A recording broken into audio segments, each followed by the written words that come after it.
Hello and welcome to interest.co.nz. I'm Gareth Vaughan with another of our double shot interviews, and I'm joined by Kerri Thompson, who is the Managing Director of ANZ Retail. Thanks for joining us, Kerri. Appreciate your time. Look, ANZ and National, of course, have been gaining some market share in the all-important residential mortgage sector in the last year or so. You started there in 2010, early 2010, with the group in this role. Yeah. Have you guys changed anything in the last year or so? Are you doing anything differently to how you were doing it before? I mean, how are you picking up share at the moment? We've certainly had a lot of focus on our mortgage lending, and certainly we've increased the training in our front line, we've changed some of our processes, we've made it easier for our bankers, easier for our customers, but we're still focused on making sure that we are making good quality credit decisions, so that hasn't changed at all. But we are, we see the buying of a home as something that's really important to Kiwis, and we put more Kiwis into homes than any other bank in the country, and we're proud of that. We want to continue to do that. And so we have focused, you've seen our advertising campaigns, there's been a whole range of things that we've we've researched our customers, asked them questions about what's important to them, when do they want to buy a home, how do they want to buy a home. We've put on more mobile mortgage managers that are there when customers want them. So there's a whole range of things that we've done to make it easier and better for our customers and easier for our bankers as well. And all the anecdotal evidence we hear is that things are pretty aggressive out there at the moment. Obviously the overall growth of the market is pretty weak, so the banks are taking customers off each other, with talk of banks paying break fees in some cases to other customers, to other banks' customers, to help entice them over, cash incentives to cover legal fees and valuations, that type of thing, and discounts on advertised rates. How much of this is ANZ and National doing at the moment? Well, certainly you will have seen our advertising when we do $1,000 cash back, and we do that both in ANZ and National. And what we've heard, and normally we would run that program for a reasonably short amount of time, but we had a lot of feedback from customers that when you're buying a home, it's a tough time, and it's also an exciting time, and it's nice to put new curtains or a new piece of furniture in at the same time as you're going into a new home. So people have really appreciated the $1,000 cash back, so we've continued that longer than perhaps we would have normally, and partly because of the competition in the market, but I wouldn't necessarily call it aggressive. And we certainly look at our customers and say we value a long-term relationship, and we do 5,000 A to Z reviews with our customers. So that's where we sit down with a customer and really talk to them about what their setup is around where their insurance is, what their KiwiSaver setup is, how their mortgage is structured, what else they're doing, and we talk to them about what's best for them and their financial future. And in doing that, we develop that relationship where we can have a conversation with them if they are thinking about moving, and we can actually encourage them about what's the total package that's best for them. So, I think it's more about a long-term relationship than it is about stealing a particular product off each other in the banking market. But in terms of banks being prepared to pay break fees to customers from other banks, we're hearing that's largely new. Well, in recent months. There hasn't been a lot of it in the past. I think we've always done it, and I think perhaps there's a frenzy about talking about it more at the moment than there has been potentially, and we may be doing a little bit more, but it's not excessive. And what about the discounting on advertised rates? How much of that are you guys doing at the moment? Well, we certainly like to make sure that we're giving our customers what they need to stay with us and to come to us. So we like to be able to understand what we're competing against. But at the same time, we've also got to be careful about profitability and our long-term sustainability, which is terribly important. And we've seen, if you only have to look at Europe and the US to say, hey, it's really important to have long-term sustainability. So we carefully and rationally make those decisions about whether we do discount off what the carded rate is. And what are the customer preferences at the moment? We know that floating mortgages have been, were all the rage for a couple of years, but seems to have been a bit of a move back towards fixed now. Is that what you're seeing? Absolutely. So we're seeing that 60% of the new mortgages are being fixed, whereas a year ago it was the other way, 60% were being floating. So there has been a change. And you can understand people are saying, we're at a very low interest rate at the moment, and what is going to happen in the future. And I think, we assess people's serviceability based on a larger or bigger interest rate than what they're on at the moment to make sure that if something happens, they're still going to be able to afford the debt. And so it is important that each individual case is taken into account and customers assess what their situation is. And if they're tight on income, then it's a good idea to fix because, then they can manage that. But they've also got to say, well, what in the next period of time am I going to have in extra money that I would want to pay down the debt? Because, as you know, with fixed loans, there's a penalty if you pay it off too early. So I think there's a balance needed, and we're seeing many customers fix part of the loan and float part of the loan, which is, you know, a sensible option as well. And in terms of the fixed terms, any particular areas that they're favourite?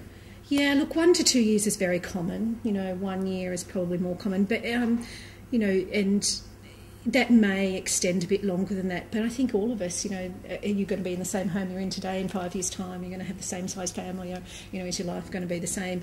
You know, potentially in 5-year period, people do end up earning more money, saving more money, being able to pay down debt, and in that case, perhaps a shorter fixed term is more sensible. But it really depends on the customer's circumstance.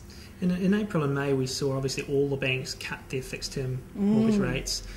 We didn't see any floating rate cuts, but do you think we're going to see more sort of this mortgage war, as it became known in the media, of that this year? I don't know that was a mortgage war. What was happening was we were seeing wholesale rate changes, and so it made sense for us to change our fixed rate. So it absolutely made sense too.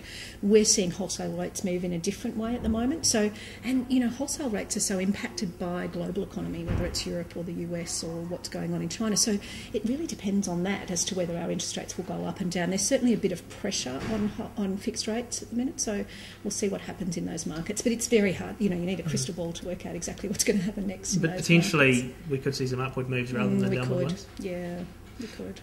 And in terms of the lending you're doing, are you doing much high loan to valuation ratio lending? I mean, 80% plus at the moment, and if so, do you have any different criteria for that?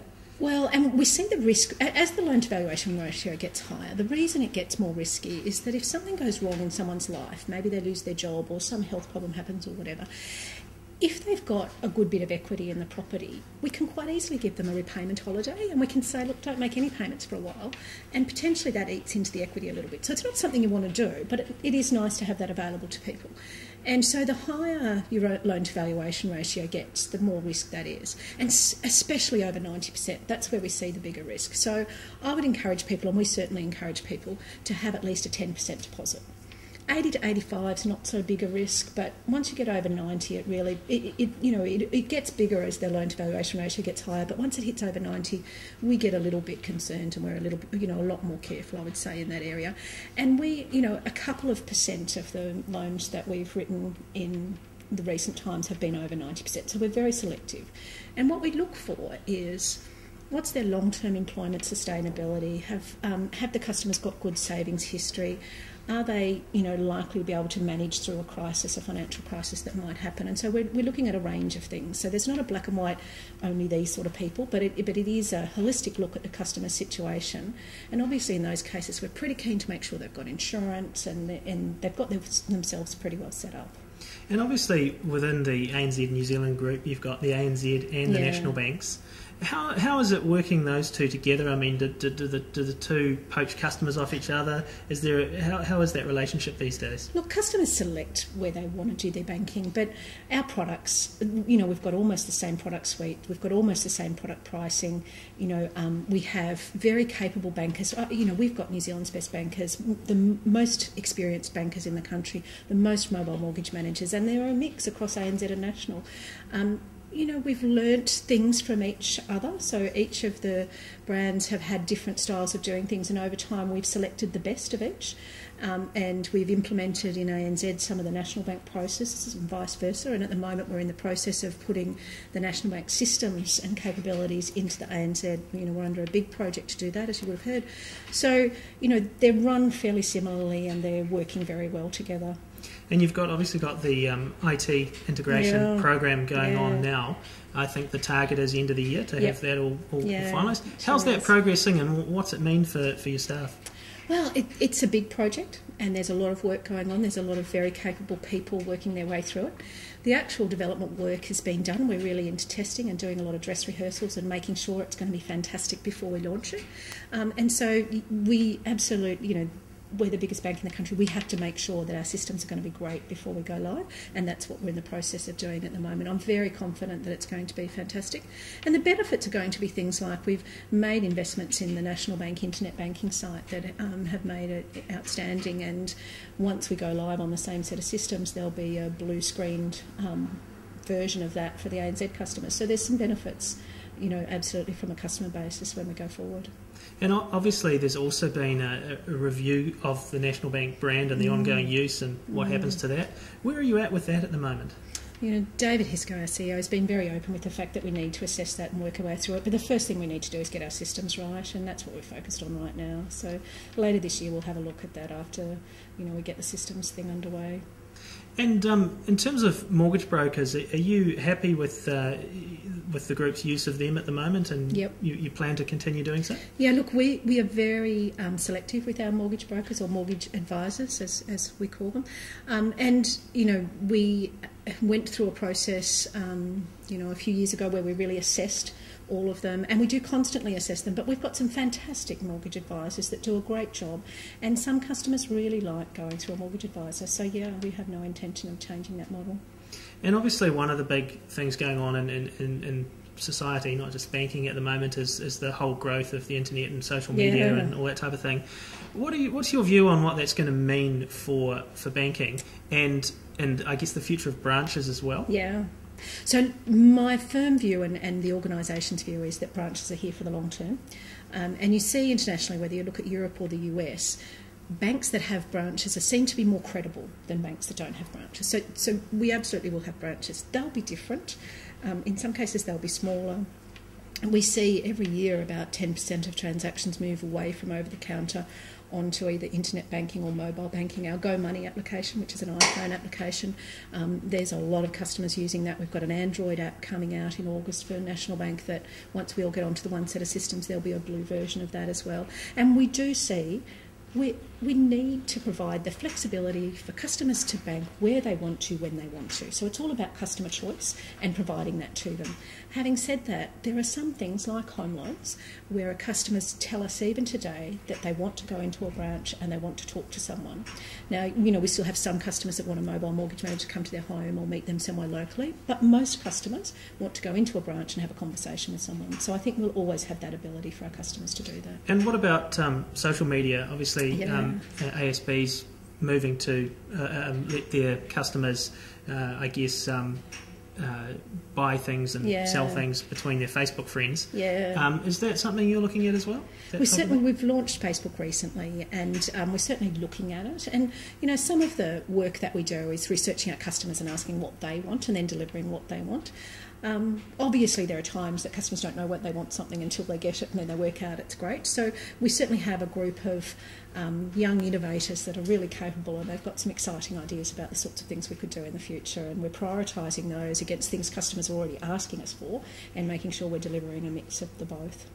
Well, thanks for your time, Kerri. That's Kerri Thompson, who is the Managing Director of ANZ New Zealand Retail, and I'm Gareth Vaughan from interest.co.nz.